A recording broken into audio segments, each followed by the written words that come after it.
You may wonder, how further can you improve your visualizations? The answer can be using a tablet. Let's dive deeper into the topic. In the beginning, I want to thank HUION for sending me this tablet for this. The video is not sponsored though. It is Kamvas Pro 16 2.5K.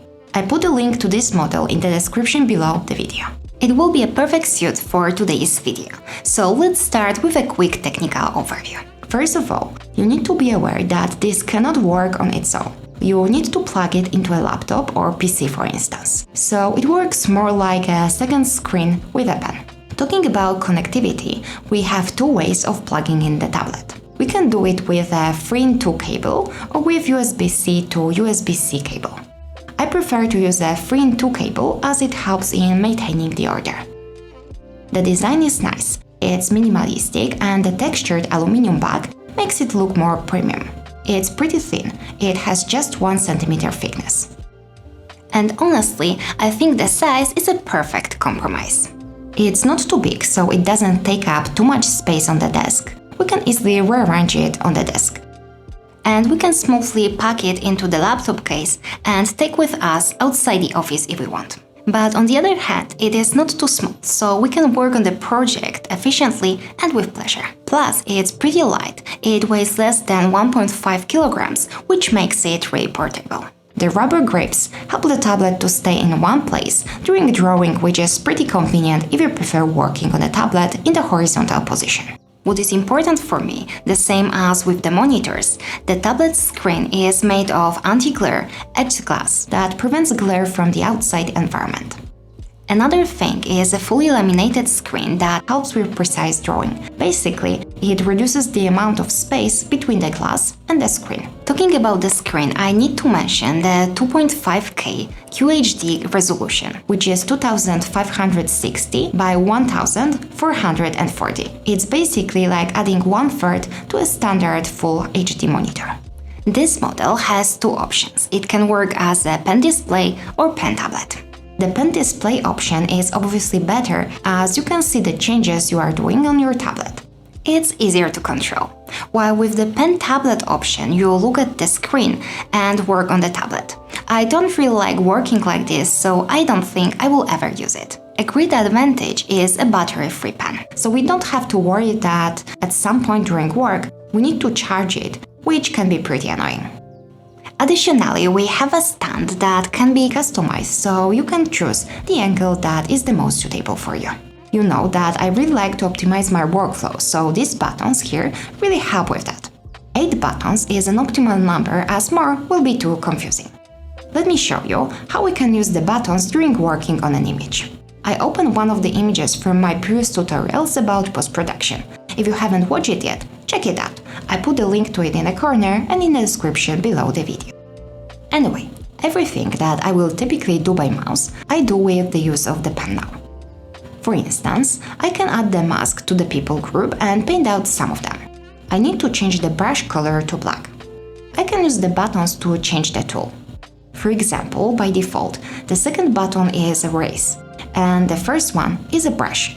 And now I can paint on the mask. I create a new layer. I can use the next buttons to change the size of the brush. I can make it bigger or smaller. Let's say I want to add a bloom effect. I pick some orange color and by using a big soft brush, I add the glow in a place where the sun is. You can notice that there is a bit of delay that can be inconvenient. Now I reduce the size of the brush and paint out the glow a bit. What is cool, we have buttons in the pen as well. The top button is a mouse right click, so I can easily change the hardness of the brush, for example. It's pretty handy to have this option here as I use it often. Anyway, the next buttons can be used to navigate, so I can zoom in on the view, hold the image and move around, or zoom out. So you can see that the workflow can be pretty smooth. The last button is the Ctrl+Alt+Z shortcut, so I can undo the changes. So basically, we can use the proposed commands, but we can also customize them to our needs. Let me show you how to do it. There is a special app that needs to be installed on the computer if you want to be able to use this tablet. It is pretty straightforward. We have tablet settings, the pen settings, and we can directly open the HUION website from here. Anyway, Now you can see what shortcuts are assigned to the specific buttons by default. The same for the pen. Now you can notice that the erase tool is in both, in the pen and in the buttons, which for me it doesn't make sense. First of all, I almost never use erase, I use masks instead. Secondly, why use two buttons for the same thing? So I will definitely change this one to brush. We just need to click the correct button and change the keyboard key to B. I leave the top button as it is, as it's a good choice for me. Let's go back to the tablet buttons. So I will change these to ones. I will change the first button to Alt, as I use it pretty often, for example with the stamp tool. And the second to X, so I can easily switch colors. I use it all the time when masking. We can not only choose the keyboard key, but also other options if we want to. Also, if we have more than one monitor, we can choose which one will be the working area of the tablet. We can even choose if we want to use the full area or just a part of it. Another thing is that we can customize the pen pressure. We can change and test it here. In general, I feel that I'm in the full control of a tablet. By the way, we can set general shortcuts to the specific buttons, but also we can customize them depending on the program. Okay, as you know the possibilities of this particular tablet, you may wonder if it is worth in general using a tablet in arch-viz. First of all, in this field, you will mostly use it for post-production work. And the tablet is really useful for masking, for example, as instead of changing the opacity all the time, we can get the desired effect by changing the pressure of the pen.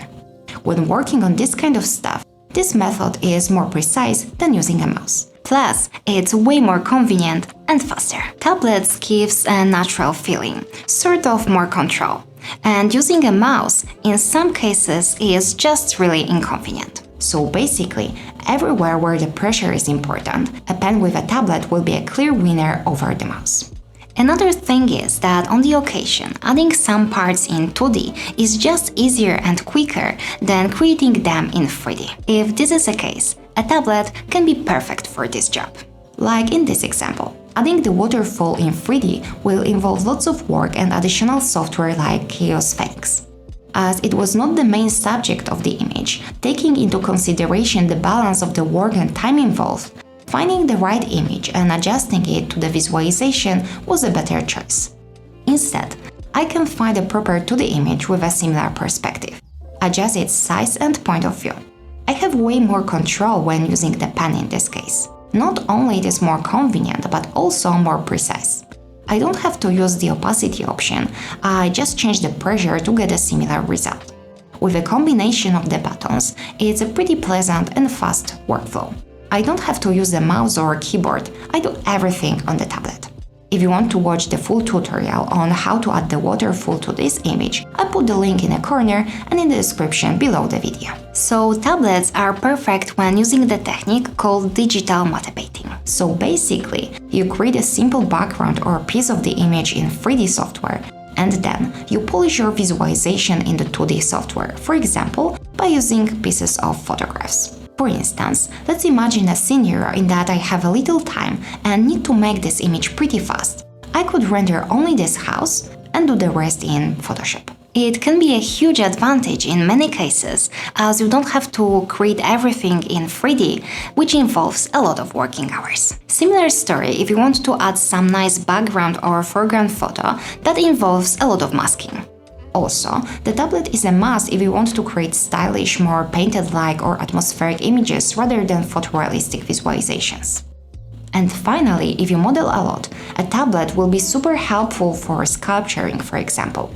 It will be really hard to do this sort of thing just with the mouse, as you need to be really precise, and changing opacity all the time can be really annoying and time-consuming. I think we can agree that using a tablet can be really helpful when creating visualizations. As always, you will have to ask yourself what are your needs and decide based on your answer. For me, using a tablet during the post-production process can be a way to improve my images. And this HUION tablet is definitely the tablet to go. Plus, it can be really fun, don't you think? If you want to learn how to create advanced visualization in 3ds Max, join our training. Also, watch my other YouTube videos. Here are my picks. Bye!